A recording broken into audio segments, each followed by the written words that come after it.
New York City never slept. Its streets breathed with lights, voices, and endless movement. For Emily Carter, the city was not just a place, it was a second chance. At 26, Emily had left her small hometown in Ohio with one suitcase, a fragile heart, and a dream too big to ignore. She had been hurt before, deeply. Love had once promised her forever, then disappeared without explanation. Since then, she trusted work more than people.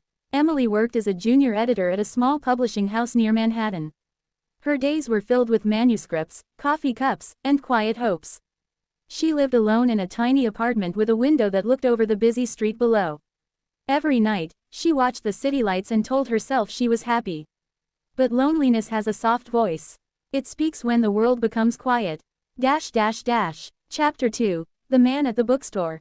On a rainy Saturday afternoon, Emily escaped the noise of the city and stepped into a small bookstore in Brooklyn. It smelled of old pages and calm memories. This was her favorite place in the world. As she reached for a novel from the top shelf, another hand touched the same book. "I'm sorry," a warm male voice said.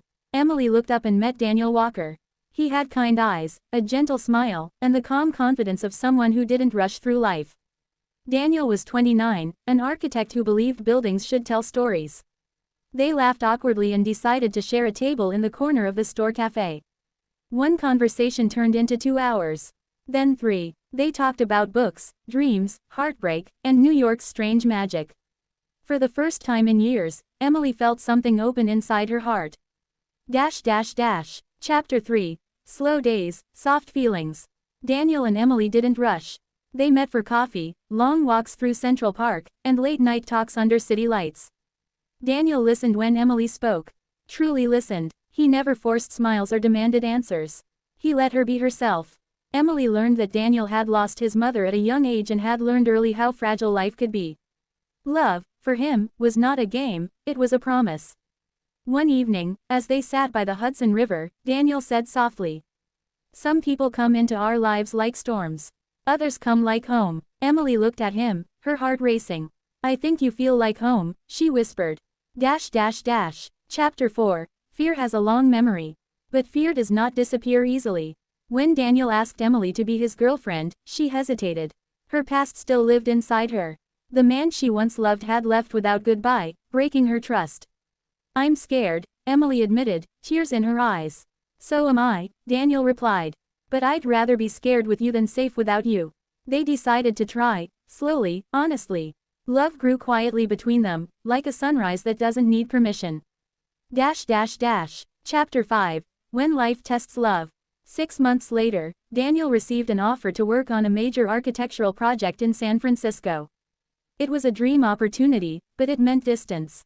Emily felt her old fear return. "I don't want to lose you," she said. "I won't disappear," Daniel promised. Not this time. They chose long-distance love, video calls, messages, flights across the country. It was hard. Some nights ended in silence, others in tears. Distance tested them. Misunderstandings happened. Time zones created walls. One night, after a painful argument, Emily wondered if love was worth the pain. Chapter 6. The Choice to Stay. Daniel flew to New York without telling her. When Emily opened her apartment door and saw him standing there, tired but smiling, she broke down. "I choose you," he said.